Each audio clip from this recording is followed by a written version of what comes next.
Hai,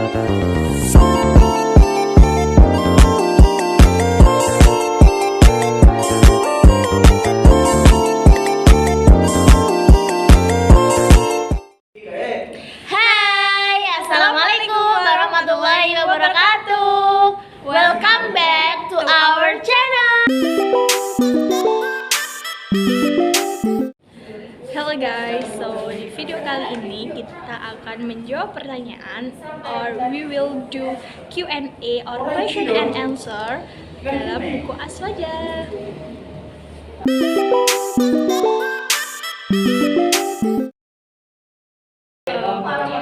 Seperti yang kita ketahui bahwasanya Islam adalah agama yang suci. Dalam buku Aswaja dijelaskan bahwasanya Islam pada zaman Rasulullah bagaikan air yang keluar dari sumber mata air yang pada masih jernih, masih bersih dan belum terkontaminasi sama sekali. Sehingga perbedaan setelah Islam pada zamannya Rasulullah dan juga para sahabat atau setelah wafatnya Rasulullah itu sangat berbeda, dikarenakan oleh beberapa hal. Salah satunya adalah faktor wahyu, turunnya wahyu.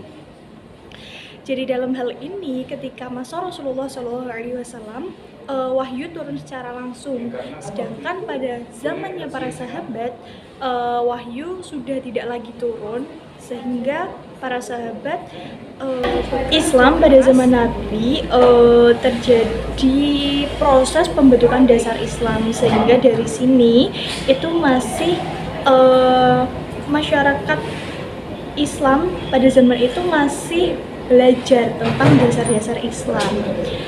Dan Islam pada zaman Nabi salah satunya adalah wahyu yang masih turun secara langsung, di mana wahyu tersebut diterima langsung oleh Nabi Muhammad dari Allah melalui malaikat yang tercatat dalam Al-Quran. Yang kedua adalah yang membedakan dari keadaan sosial, di mana dalam hal ini belum ada struktur pemerintahan Islam yang jelas, karena semua kegiatan Islam masih dipimpin oleh beliau langsung, yaitu Rasulullah SAW. Dan dalam periodenya Nabi Muhammad ada dua periode tempat, yaitu periode di Makkah dan juga di Madinah. Dan untuk Islam pada zaman sahabat atau setelah Rasulullah itu kepemimpinannya dipimpin oleh para sahabat yang terpilih melalui diskusi ataupun penunjukan khalifah sebelumnya. Dan juga pada masa sahabat terjadi banyak sekali perpecahan sebagaimana yang telah diisyaratkan oleh Nabi Muhammad ketika beliau masih hidup. Dan pada Islam pada zaman sahabat terjadi penyusunan hukum yang mana sahabat dan ulama melakukan ijtihad sehingga menjadi pedoman hidup umat Islam saat ini berlandaskan Quran dan hadis.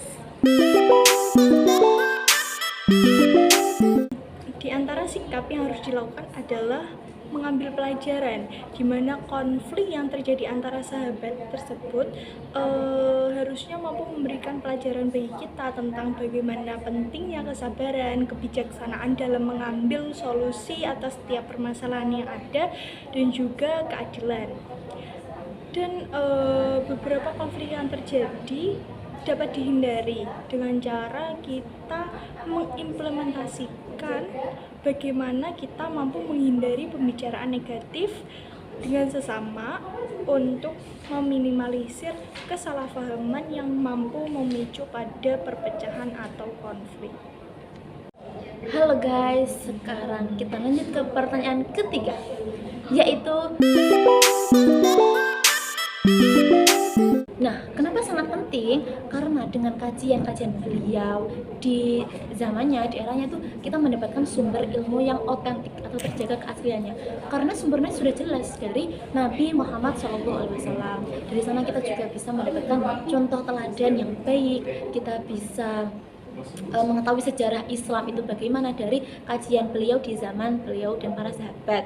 Terus kita bisa mengembangkan karakter dari pengalaman-pengalaman beliau, cerita-cerita mereka di zamannya, terus pemahaman ajaran Islam juga. di zaman itu tuh seperti ini guys, mereka kajian atau sharing tuh dengan semisal Nabi pergi kemana terus beristirahat di bawah pohon kurma, terus ada sahabat yang datang, sahabat yang lain datang tuh mengerumuni dan beliau sharing-sharing kepada sahabat, menjawab pertanyaan-pertanyaan, menjawab kegundahan hati para sahabat gitu.